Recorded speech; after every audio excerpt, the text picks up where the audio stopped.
Hey guys, what's up? It's Denise Salcedo for Instinct Culture, and I am right now at AXS Studios, and with me right now is the very, very lovely Abilene Maverick. Abilene, first of all, I gotta tell you, it's so nice to see you again and to see you in such a different capacity. Oh, thank you for having me. I do appreciate it, and great to see you too. You look so cute. I love this outfit. It's the new look. Anyway, so I gotta know, first of all, congratulations on WOW. I was super excited when I saw that you were one of the girls that, was announced to be a part of the roster. Now, I've seen you go and make the rounds all over the wrestling business, go through different companies. Like I said, I even saw you at Championship Wrestling from Hollywood, and there's so many more. So I want to know, how did you first get involved with WOW?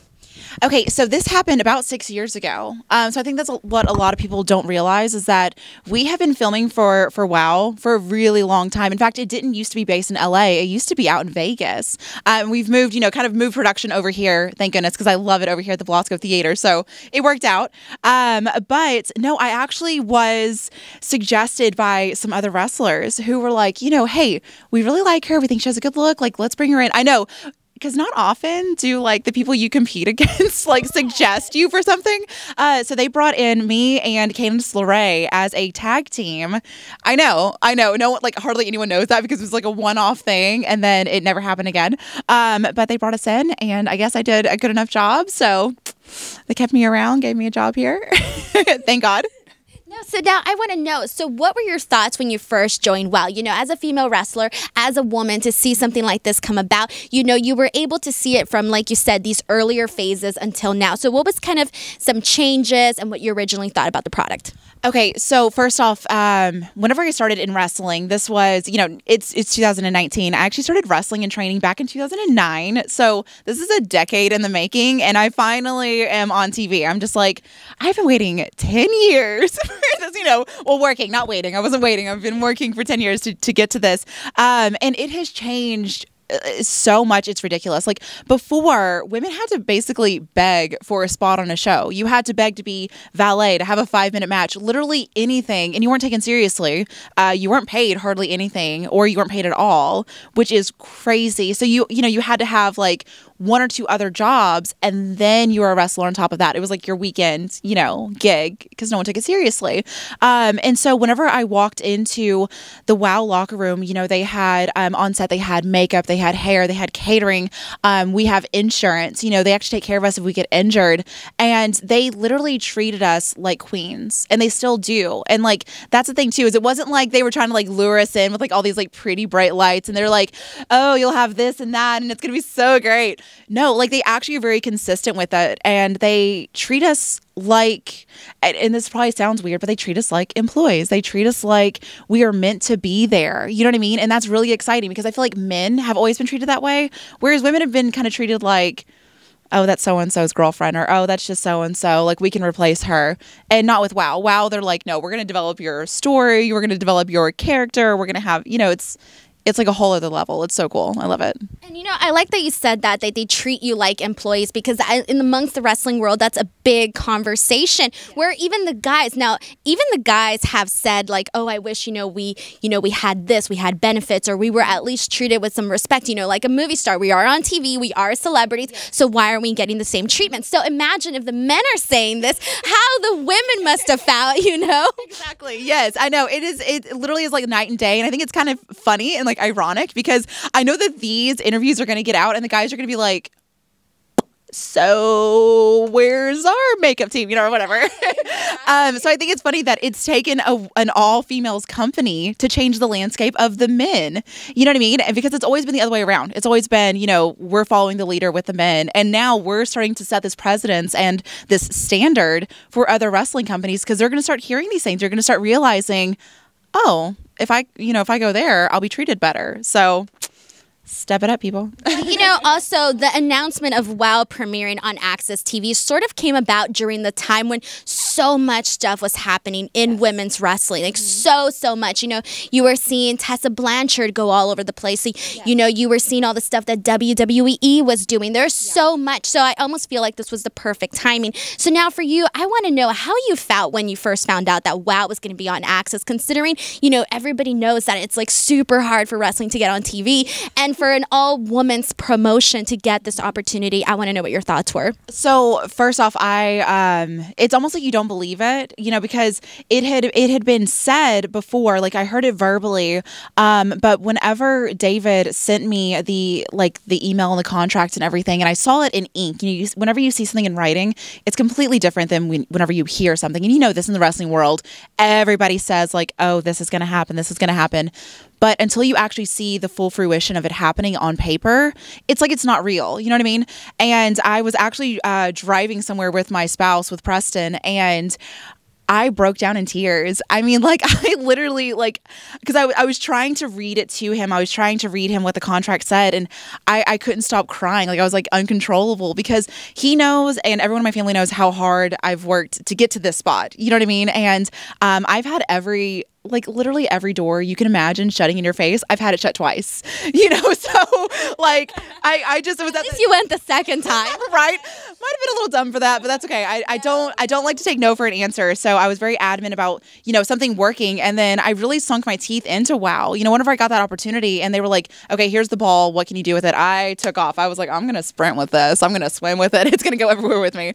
And so it was so overwhelming. And especially for me, because the only person who believed in me in wrestling was my dad. And this was back when I was, you know, 17, 18 years old. He finally gave me his blessing, because my parents were mortified that I was going to be a wrestler, you know, because this was during like the Attitude Era. So they were like, okay, a little girl is going to be doing what? Well, what is she? Probably like G-strings and oiled body, who knows what else. They literally, like, exactly that. Like, every nightmare they could humanly think of, that's what they thought I was going to be doing.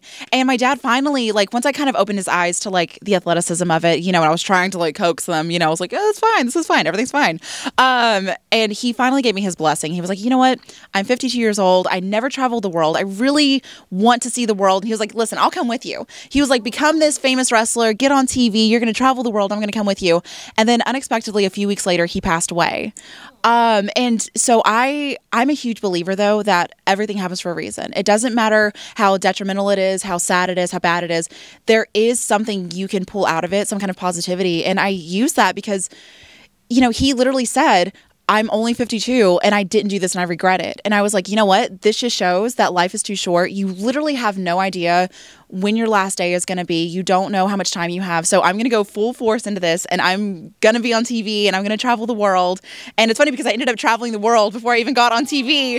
And so, you know, I thought of him, and I ended up becoming best friends with my grandfather. We call him Turtle. I became best friends with him after my dad passed away, and he can't come and see me wrestle. He's never been able to because, you know, he's elderly and he just can't. And I sat at his house this last Friday during the premiere, and I watched myself with him on TV, and he finally got to see me wrestle. And he just turned to me, and the first thing, and it's like probably made me emotional, like saying this, and he turned to me and he was like, I wish your dad could have been here. He would have been so proud of you. And I was like, I literally burst into tears. Like I just like put my like head like down in my hands, and I just started crying because I was just like, oh my God, he's right. Like, this is what I've been working for. Like, if I die tomorrow, I'm happy because this is what I worked for. I want to make them proud. So yeah, it's like people just don't know what these types of things mean to us, you know, because it's so much more than, oh, I'm on TV. I have, you know, oh, I have this contract. I work for this company. It's so much more to that because it's personal for us, you know? Exactly. And, you know, I'm sure you had this moment a million times over where you were, you know, working hard each and every single weekend. And you probably thought to yourself, is it going to happen? Am I just fooling myself? Am I still going? Am I still going to be making X amount of dollars, you know? I could only imagine, but I also want to touch back on what you said about your father, where he said he didn't get a chance to do some of those things. But at the same time, it's like you yourself are living through your father, you know? Yes. You have his blood. So it's kind of like you're almost, you know, I don't know how to explain it. Like you're living his dreams in a sort of way, or, you know that he'd be happy seeing you live your dreams, you know? Yeah, no, absolutely. He actually gave me, I used to travel with it all the time, but he gave me a lion. It was for Valentine's Day because he was very big on like holidays and stuff, and he'd always get us little, you know, things. Of course, I have 2 sisters, a brother, so he'd always make sure to really ham it up for the girls. You know, he'd get us flowers and a little stuffed animal and stuff. And this year, he actually gave me a lion. This is the year he passed away, and he was like, "I'm getting this for you." He was like, "Not only because you look like a lion, you know, because I'm his only blonde child." So he was like, "Not only do you look like a lion, but he was like, you have the heart of a lion." And I was just like, it's crazy because, you know, like I said, he passed away unexpectedly, but there was so much that he said and did this year that, like, you know, it's almost like, you know, when your time's coming and you just like open your heart or something. And so I still travel as much as I can with that lion. Of course, I try to preserve it a little bit now just so it doesn't, you know, get too ragged out. But it's cool because I took him to China with me. I took him to Canada with me, to Mexico, you know, all over the United States. And, you know, for a lot of people, that probably sounds really weird. Until you lose a parent, you don't really understand, you know, that feeling. But I do. I feel like he's come with me. So it's funny because I've always made this joke where like some people really love their pets and some people really love their stuffed animals. I feel like I officially found another person. I am obsessed with my cat as well, so this is like perfect.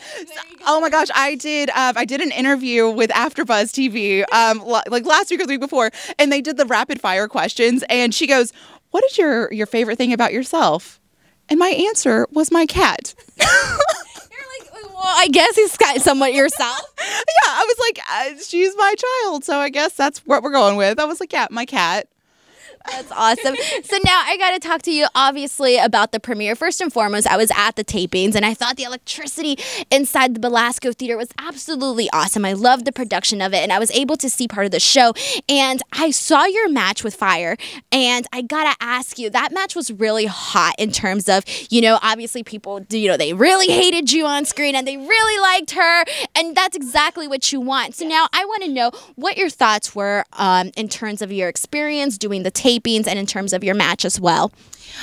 So this was one of those matches. It's funny because I was just asked this on another interview where they were like, you know, who's your dream opponent? Who do you want to, you know, face?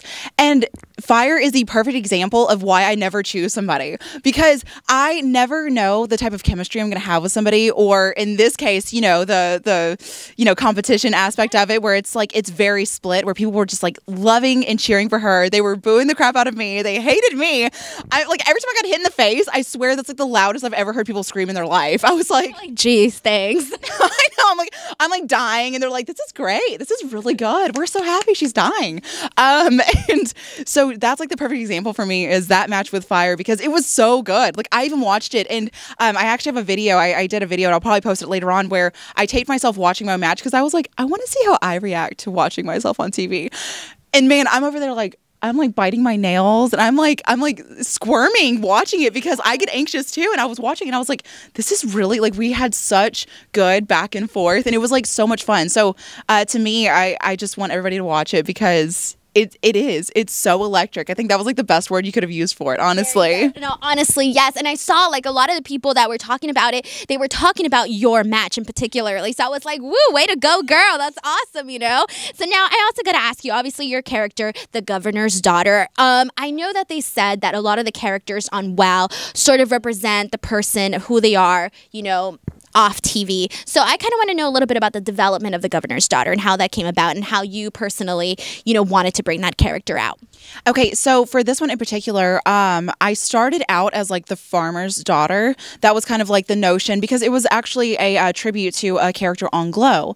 So that was like the original WoW, you know, as well. So that was kind of where we started with it, right? Because, you know, like I said, I got brought in.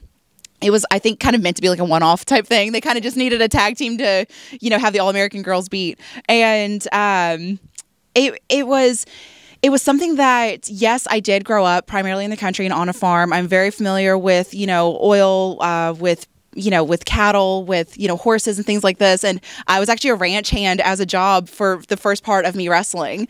So yeah, so like I actually had this experience, and I understand why this was the character they gave to me. I completely understand it.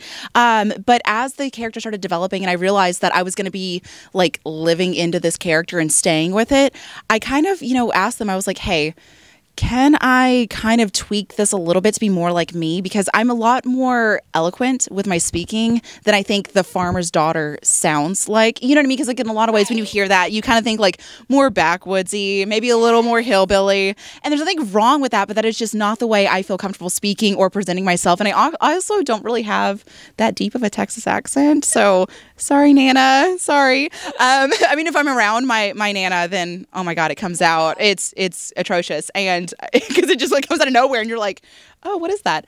Because it's not the way I speak normally. And I think that's what's really cool about WoW is that they allow you to have more character development and a little bit more creative control on like how you present yourself and act. And they're like, okay, you know, let's give her a little bit of reign and see where this goes. I'm not even sure who was the one who pitched turning it into Governor's Daughter, but I do know that they wanted me to have more of a status as, you know, what type of character I would be, where, you know, I would have a little bit more, I guess, like power, you know, rather than just being like, you know, I'm just a country girl. Yes, exactly, because I do feel more comfortable being a villain. I really do. It's just, I don't know why it's more natural for me to do that on screen. It kind of reminds me of, you know, Gone with the Wind and the character of I forgot the girl's name. Oh my gosh, I'm blanking on it. But you know how she's like a Southern girl, but at the same time, she's not like this innocent farm girl. She's like this like poised girl and stuff like that. Right. Yeah. Yes, I think that's like the best way to put it, honestly, is it needed to be a little bit more stoic than what it was. And we needed to kind of flip it on its head and make sure that people had something to sink their teeth into. And they knew, okay, this is, you know, this is who she is. This is what she represents. And what's kind of fun about it is that they even spoke about my father, you know, passing away. So it is my mother who's the intended governor in this situation and in this story, which I think is like, it's really cool too to kind of play into like the girl power thing that we're doing here with WoW, because it's not even a man who's the governor, it's a woman, you know, so it's really cool. They let it like tie into my real life in that way too. So I love it. That's so cool. Now, obviously there's tons of other girls a part of the roster. So I want to know for you, you know, you've been able to see the girls, talk to the girls. I want to know, who do you think, obviously besides yourself, who do you think that the WoW fans just sort of keep an eye out on? Oh man, I mean, it really varies, because what's exciting about this show is obviously it's all women. So we have characters of all shapes, you know, sizes, backgrounds. You know, we all appeal to someone different. To me, I love the more like kind of creepy characters, like the, you know, the voodoos and, you know, like the holodeds and stuff like that. Like I like the ones that are like kind of mysterious and you don't really know much about them. Yeah, so I think that's what's like really cool about those, is that you don't see that very often. So I think people are really gonna like have fun, you know, with those types of characters. But then on the same note, you have somebody like Beast who comes out, who is literally just like, she's scary. Like, I think from the moment she stepped out, she was one of the few people, like one of the people that I would just thought that everybody was like, oh my God, like look at her. Yes. She walks out and she's just like, she is jacked. Like, she's scary. Like, it was funny because I was watching this with my niece and my two nephews, and they turned around and they were like, is she like really scary in real life? And I was like, yeah, she is. That's her real body. Yep, she's really terrifying. You're like, I don't go up to her and say hello. I hide. I don't know. Exactly. I'm like, she's nice. If you're, you know, it's like, if you need to be nice, just be nice. Be nice, you know. Well, last question for you. I want to know, what do you think that the fans can expect from the rest of the season, and what are some of your hopes for WoW? So I think what the fans can really expect from WoW is that it's going to keep up to par with the first episode. I know for a lot of people, they probably feel like, oh, was like the first episode just like super crazy and fun and all these characters, but that is how we have structured the entire season. So I really hope people keep checking back, because this is a very inclusive world of WoW. We have the characters interacting, you know, backstage, and that is something that is different with our company that other companies are not doing, is that we let these real life situations and we let these, you know, problems and feuds that are happening outside of the ring culminate inside of the ring. So it's not the other way around. It's not like we're in the ring and then, you know, I bump into somebody and, you know, now we have like some backstage thing. No, it's like, you know, for instance, I sent Steffi out pretty much to her death. I was just like, yeah, this is your match, go, you know, and she walks out to the Beast destroying her. And so like, that's what's really fun about WoW, is that you need to keep up with the weekly episodes because they all intermingle in some way. And that's what's really cool. We're so different in that way. Not just all women's roster, but the way it's structured as well. My hopes and my dreams for WoW moving into the future is that we go international. international.